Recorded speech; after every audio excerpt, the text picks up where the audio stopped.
everybody, I'm Dr. Deb, and welcome to another episode of PTSD and Beyond.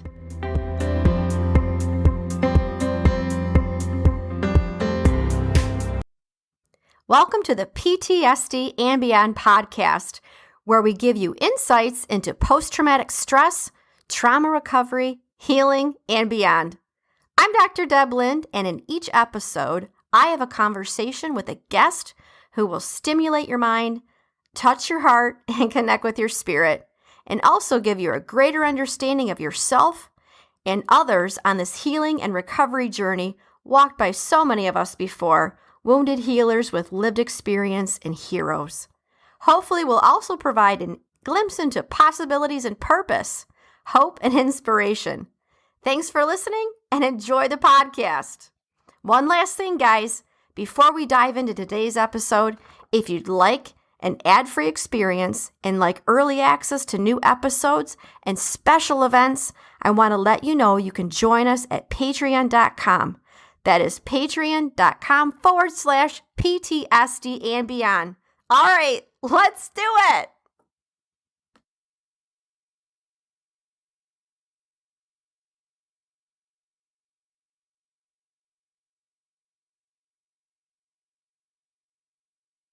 Today's episode of PTSD and Beyond is proudly sponsored by the U.S. Department of Veterans Affairs Biorepository Brain Bank, dedicated to advancing research on brain disorders that impact veterans. The VABBB is seeking participants both with and without neurological conditions. Your involvement can lead to important breakthroughs and support life-changing research. Visit www.research.va.gov/programs and click on the VA Biorepository Brain Bank, or check out the show notes to learn how you can get involved in making a difference.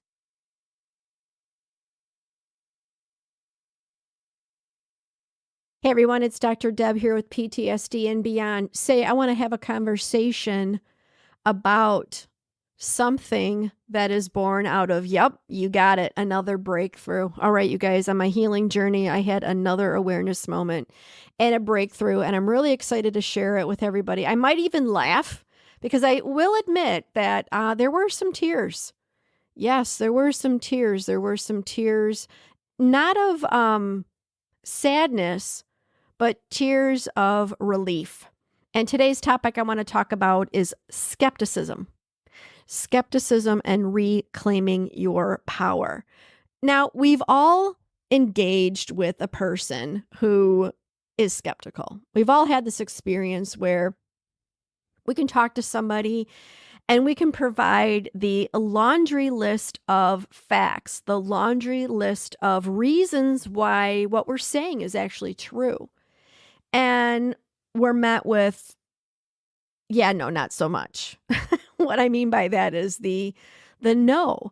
Now, what's really difficult is whether we're talking about a friend in the workplace or even family dynamics. What gets in the way is extreme skepticism.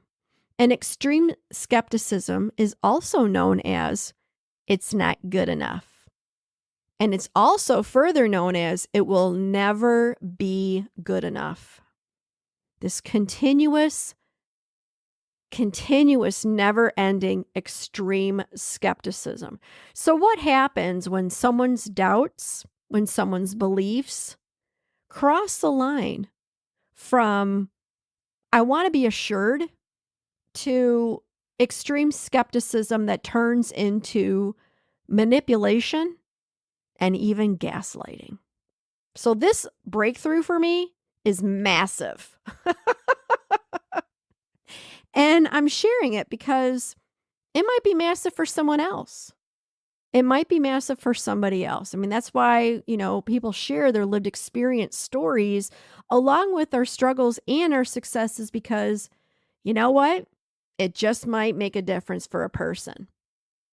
All right. So what happens when we feel like we're always having to prove ourselves, where we're always having to show more and more information, that we're walking around on eggshells, and no matter what we do, it always feels like, yes, we are always having to prove ourselves, no matter how much we do, that it is never enough. And it's never good enough. What happens if we're a kid and we have a parent? What happens if maybe we're the subject matter expert because we have the education, and yet it's still met with, no, I don't believe you, or no, you're wrong, or just a flat out, you need to impress me in order for me to even consider your worth. That statement was huge for me. These are all things that I thought of and that I wrote down when I was processing this information. So we're going to talk about the psychology behind skepticism, the psychology behind extreme skepticism, and in particularly how it is used in narcissistic dynamics. And more importantly, I'm going to walk you through some steps. Yep, you got it. Some action items, some things that I did. I'm going to share that with you on how I moved through this awareness breakthrough moment to, you know what? I got some of my power back. It's really pretty cool. All right, so let's dive in and talk about the psychology of extreme skepticism. The one thing that I want to preface straight off is that there's something that comes before extreme skepticism, which is critical thinking. We utilize the exploration of evidence along with critical thinking to make sure that we're making informed decisions. That's the healthy way of utilizing, I want to call it evaluation. And the other thing about the healthy way of evaluation is there's an element of curiosity. There's an element of curiosity of exploring what is there. Not because I want to dismiss it, but because I want to understand it and because I want to know it. And that quality, those qualities of curiosity, we have those when we're kids. Look at kids. They go on a playground and what are they doing? You know what? They're going on an exploration, right? You go in the woods, what are we going to see? And we make up stuff because we're creative then. We use our imagination. That's a healthy way. Again, using our critical thinking to make sure that we're making informed decisions, and it helps keep us safe. It can protect us from being misled even. But when skepticism goes beyond healthy curiosity, it becomes a tool. It becomes a tool for control. It becomes a tool for manipulation. It becomes a tool for emotional harm. And the other thing, when it's used as a tool, it's intentional. It isn't, I made a mistake. It isn't, I didn't know. It is intentional. So it's intentional control, intentional manipulation, and intentional to do emotional harm. And at its extreme, skepticism can turn into an unhealthy need for someone to continuously doubt. So these are the effects of being on the receiving end of extreme skepticism. It means a person will continuously doubt themselves, invalidate, and even undermine. Yep, even undermine. So when we encounter this, especially in our personal relationships, the person's disbelief becomes relentless. It's no longer about seeking truth or understanding. It's about keeping you in a state of continuous and chronic self-doubt and emotional instability. And this happens when someone constantly says things like, that's not true, you took it the wrong way, I don't believe you. Or even if you share your story with someone and they come back and they use that story, those are all things we're talking about here. Even after we've provided evidence and facts or explanations, they will always invalidate, they will always dismiss, and you'll always be wrong. Now, here's the key thing. With extreme skepticism, especially in the context of narcissistic abuse, it isn't about finding truth. They don't give a flying fuck about the truth. It's all about power and control. It's all about power and control. The goal is to make you feel small, make you feel invalidated, and to constantly strive for their approval. And where this is extremely damaging is when this extreme skepticism is projected by a parent onto a child. Yep. Because what the kid wants is approval from their parent. That's what the kid wants. And the parent knows that the kid wants approval. You can be an adult and be in a relationship. And someone who uses this information to control and manipulate, and yes, to intentionally do emotional harm, knows. They know that you want approval. Everybody wants approval from their partner. And in a healthy relationship, healthy people, you don't have to beg for it. They give it. They give it. They give it willingly. You know why they give it willingly? Because it's not because they have to. It's because they get to. It's because they want to. And it's because they feel blessed to. There's a big difference. There's a big difference. The dynamic with a narcissistic parent and a person who uses extreme skepticism to control and manipulate is incredibly damaging, especially when it comes from a parent, a partner, a person of authority and influence, even a close friend. The psychology of skepticism, it involves a mindset it's typically inclined toward doubt and questioning and analysis of information of experiences. And again, as I mentioned, a healthy skepticism useful trait is, we use our critical thinking to make informed decisions. We're not gullible. But when skepticism is taken to the extreme, it can become rigid. It can be hard. It can be difficult to please, and actually nearly impossible. And they'll breadcrumb. They'll breadcrumb little moments of when they get to say, but I was. And notice what people do. Notice the patterns. Because the patterns tell you who they are. See, that's the thing. The patterns tell you who they are. Now, as a kid, did I know that my biological mother was like this? No, because my brain wasn't fully developed to understand these concepts. Like, for example, as a 12-year-old child, to have the expectation and the extreme criticism that I couldn't be like her colleagues that were 25, that was damaging. Because at that time, I used to think it was me, that there was something wrong with me, that I should be able to be like that. And as an adult, especially, as Dr. Deb, I study this stuff. I understand this stuff. So at the same time of studying and understanding it and practicing and helping others, I'm actually helping myself too, which is another reason why I'm doing this podcast. Because when I had this breakthrough, I kid you not, I was like, what? Wait a minute, full stop. All right. It was pretty cool. All right. So extreme skepticism and the need for approval. I touched a little bit about this. The other thing that I want to stress is that the constant need for validation, it can create emotional exhaustion. If you've ever, I can remember being a kid and falling asleep at 3:00 in the afternoon. It's exhausting. If you're ever with somebody who's hard to please, they're just hard in general. Nothing's ever good enough.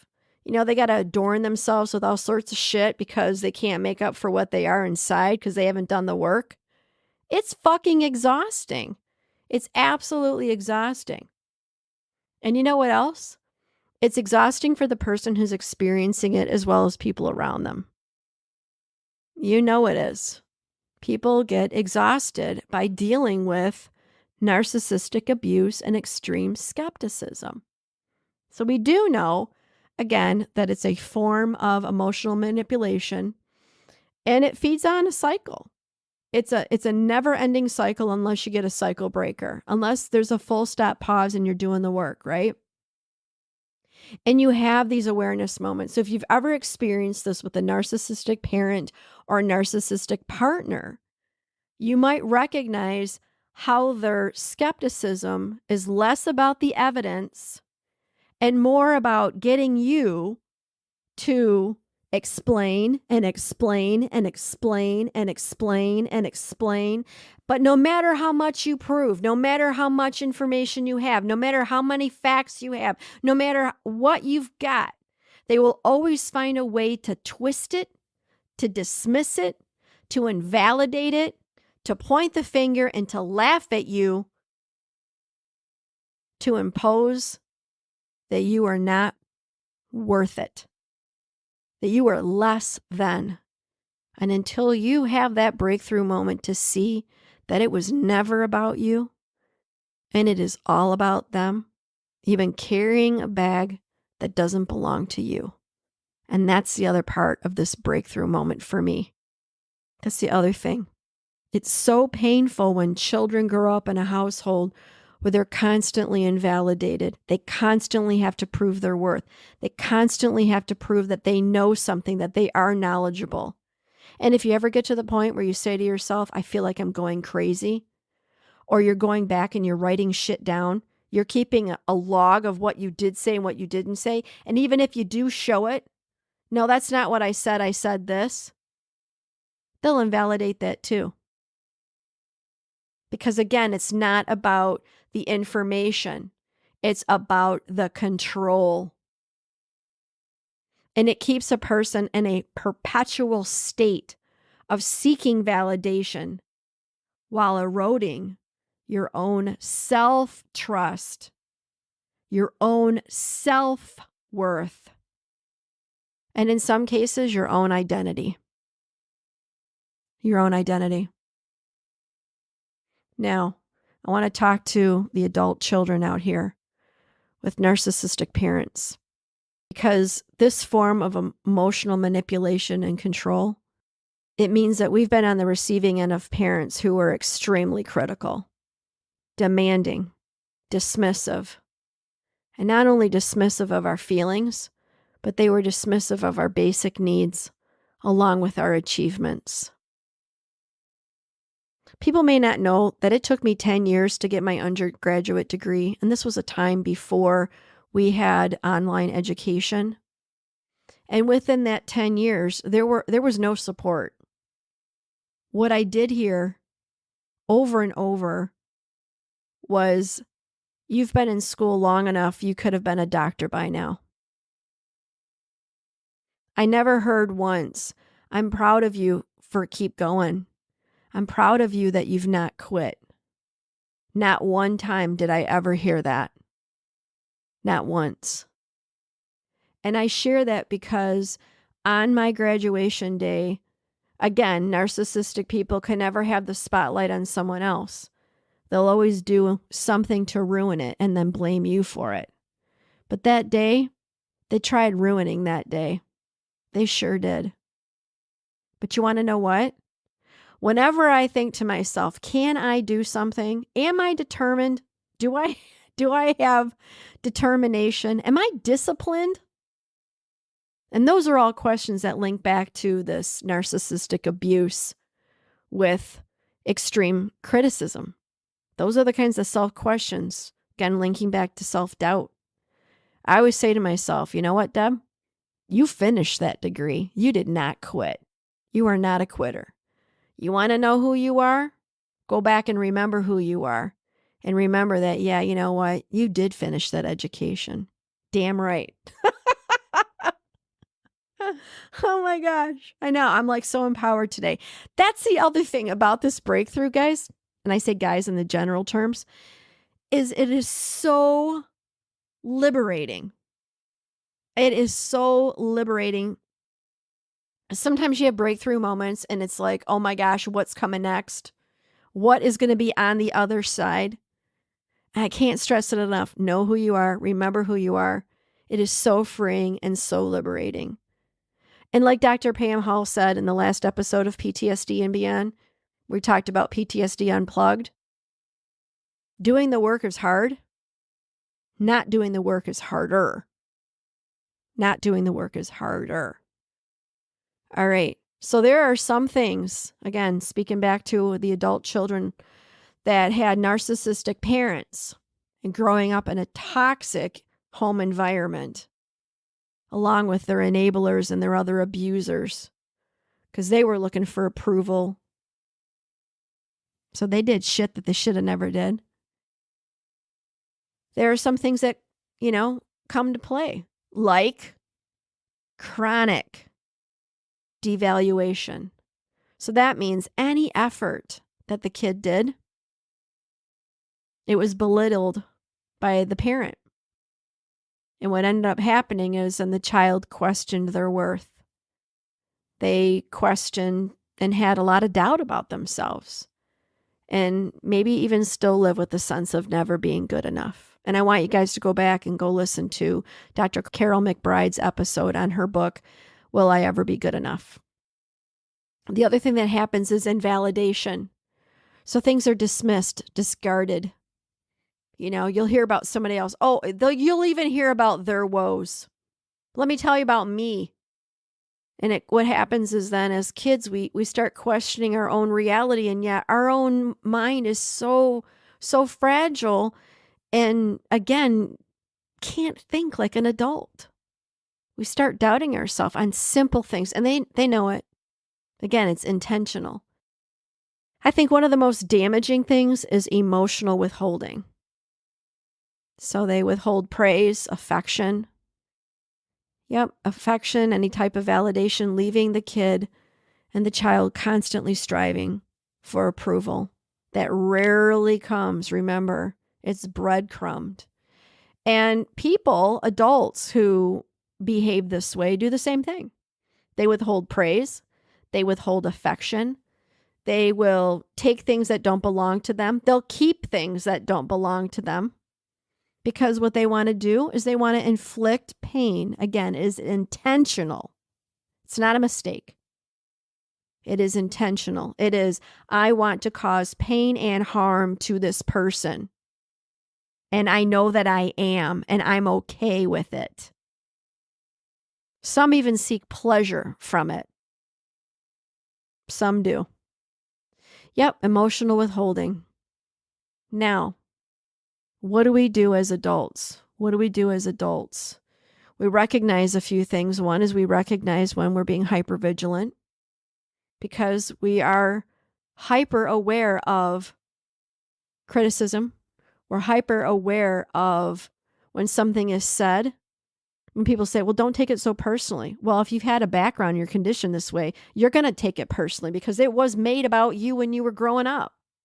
It was made about you when you were in that relationship. This is where awareness is so key. What am I experiencing? Why do I feel this way? Who does this fucking belong to? Is this mine to keep holding? Or do I got to give this damn gift back to somebody else? Because guess what? I got to tell you something. I'd rather have a gift that comes in a blue box than one that comes wrapped up from a narcissistic abuser. The need for proof. That's the second one. Because we've had to prove for so long, we want to be sure. We want that assurance. Can you show me one more time? Can you just say it one more time? Can you show me something that, makes it safe? We're looking for assurance. We're not needy. We're looking for assurance. And if you can't give us that assurance, then you know what? There's your pink slip, baby. Just keep on walking. No, it's not cold. It's called boundaries. All right. So, and then it's all, you know what else is called too? I'm not making that mistake again. How about no? All right. So then we also have self-esteem challenges. Constantly being criticized and devalued can erode a child's self-esteem. So we grow up with, looking at doubt constantly. We don't celebrate our own achievements. We don't like to be in the spotlight because by golly, when it was about us, it could never be about us. So instead we sit in the shadows. We don't sit on the sideline. We do sit in the shadow. We downplay our own successes. We're hard on ourselves. We have high expectations for who we are. We hold ourselves to a higher level of integrity and character. And then we also have a fear of failure because we know if we made a mistake, we knew it was coming. There was no leniency. There wasn't any leniency at all, which is another reason why things were just never good enough. I can remember as a kid coloring in the Charlie Brown coloring book, wanting to make my lines, coloring in the lines, and I couldn't. And again, getting criticized and judged because I couldn't be like somebody who was much older than me, who had the dexterity. And the other thing that's interesting for me is another depth of awareness. When I say interesting, it takes the awareness to a deeper level. Because I'm a mom. I'm a mom, and I couldn't imagine being like that with my own children, let alone another child. As a matter of fact, I was on the plane yesterday. I want to do a sidebar, a little squirrel moment here. I was on the plane yesterday with this little 2-year-old, and we met actually in the gate. And he wanted my water bottle. His name is Mark. And they were flying to Minneapolis, and he wanted my water bottle. And he said patty cake. And I said, you want me to do patty cake? So there I was, yes, in the terminal, at the gate, singing patty cake, baker's man, right? Twice.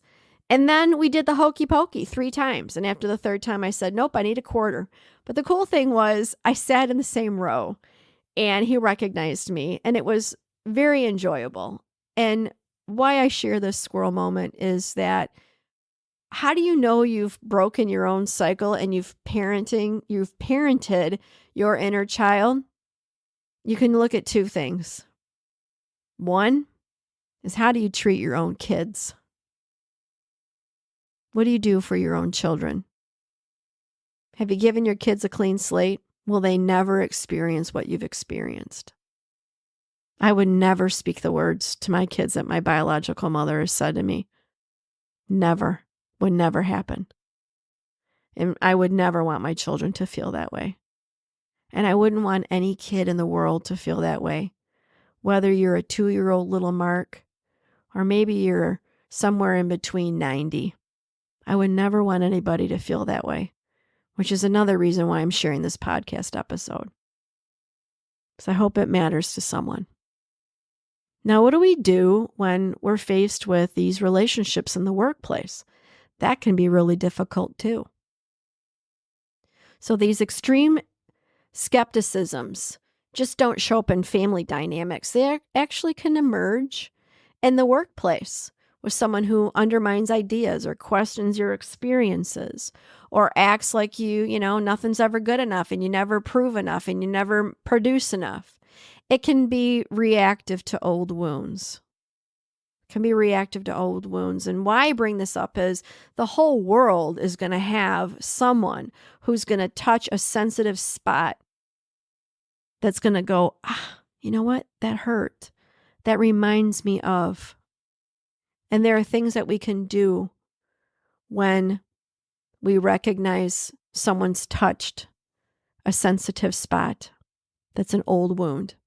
The first thing we can do, so there's what I got here. I wrote down 4 things that I do in these moments. 1 is acknowledge the reactor. Acknowledge it. You know what? This hurts. This hurts because it's touching an old wound, and the old wound is, I don't feel like I'm being believed, or the old wound is, I don't feel like I'm being heard or validated. And it's okay to acknowledge it. It's okay to say, you know what? This hurts. This hurts and I don't want to hurt. The second thing is to pause. So before we react, right? Before we move forward, take a minute to pause. That space of pause is so powerful. It allows me to move from, I understand that this hurts and it's a reaction, to, you know what, I want to respond. And in that space in between there is I take care of myself. I take care of myself by breathing. I take care of myself by number 3. The third thing I always do is I check in with my body. What are my hands doing? What are my hands doing? Are they cold and clammy? Are they dry? Are they somewhere in between?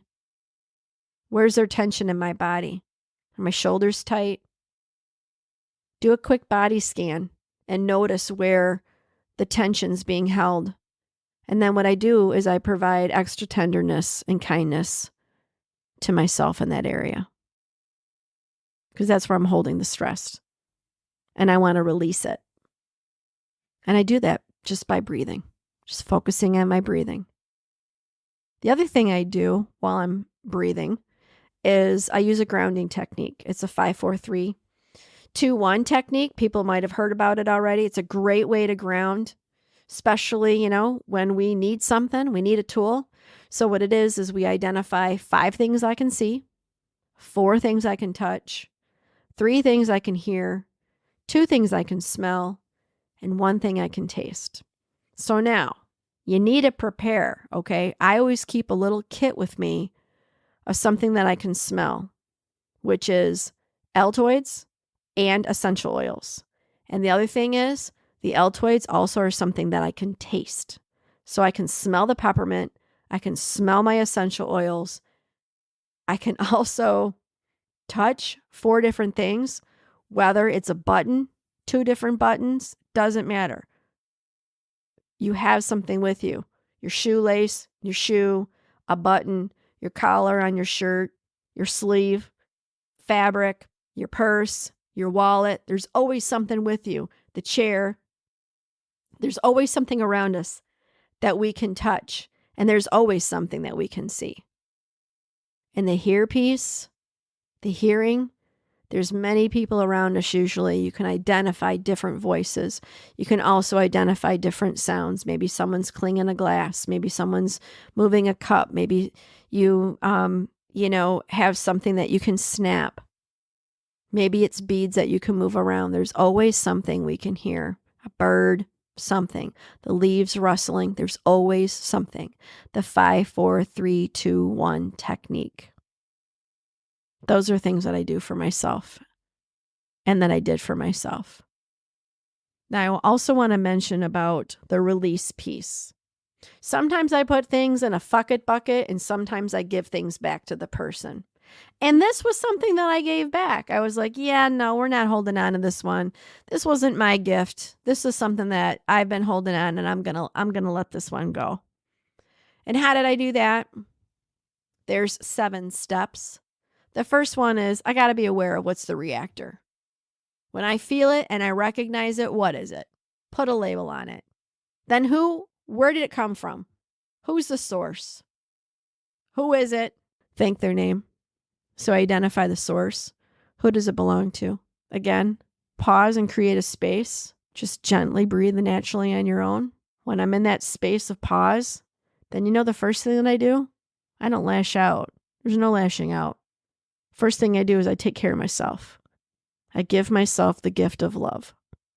I give myself the gift of gratitude. I give myself the gift of appreciation. And I say thank you, Deb, because you made a promise 40 years ago and you keep doing this work every day. I give myself the gift of love first. The 5th thing I do is I recognize that this is not mine to own, that skepticism and critical skepticism and chronic skepticism is not about me, that it's all about them, their need for control. It's their problem. It's not mine. And so I let it go. Thank you, but no. Here's the gift that you put on me that actually isn't mine to own and it wasn't mine to begin with. So I'm going to give that back to you. And then I notice, how do I feel? Do I feel light? I might have some emotions. I might be pissed. Absolutely. Again, I'm a mom. Yes. Should have never happened. You're right. Validate your feelings. Recognize it's not yours to own.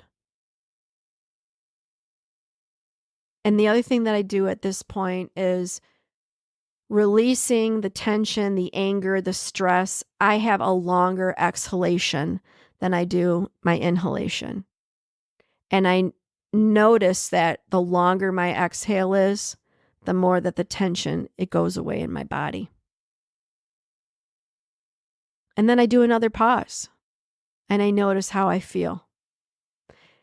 And the one thing that I will say when I do this 7 steps is I feel light and I feel energized and I feel free.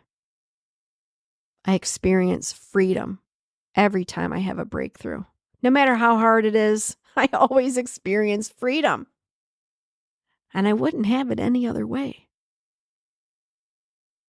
Now, moving forward, what do we do for ourselves? We're gentle that day. If it takes a couple days, that's okay too. But we are gentle for ourselves. We're there for ourselves. We practice self-care. We reflect on it. We journal about it. Maybe we burn it after we journal. And the other thing is we learn so much about ourselves. And we reflect on our deepening of our healing. See, it's not about confrontation. It's not about justice. It's not about shoving shit in someone's face. It is about protecting our energy. It is about protecting our peace. It is about preserving our soul. It is about breaking cycles. It is about giving our kids a clean slate. It is about role modeling to someone else. It is about touching someone else's heart and inspiring them. And you know what else it is about? It is about taking care of your inner child. It is. It sure is. Be proud of yourself. Letting go and releasing skepticism, especially when it's been used to control and to manipulate and to hurt, it's a powerful act of self-liberation. And every time we release and every time we let go, and every time we remember who we are, and every time we can identify who it belongs to and we give it back, we reclaim a piece of our power and heal a little deeper. Before I wrap up today's session, there's a question that I have for folks to consider. Now, this might be a hard question, okay? But what I want to ask people, and it can also be really healing, what have you been carrying that doesn't belong to you? And how can you let go of it to create more space for peace and freedom in your life? All right, guys, this is Dr. Deb with PTSD and Beyond. We're better together. We're stronger together. Take what resonates and go beyond.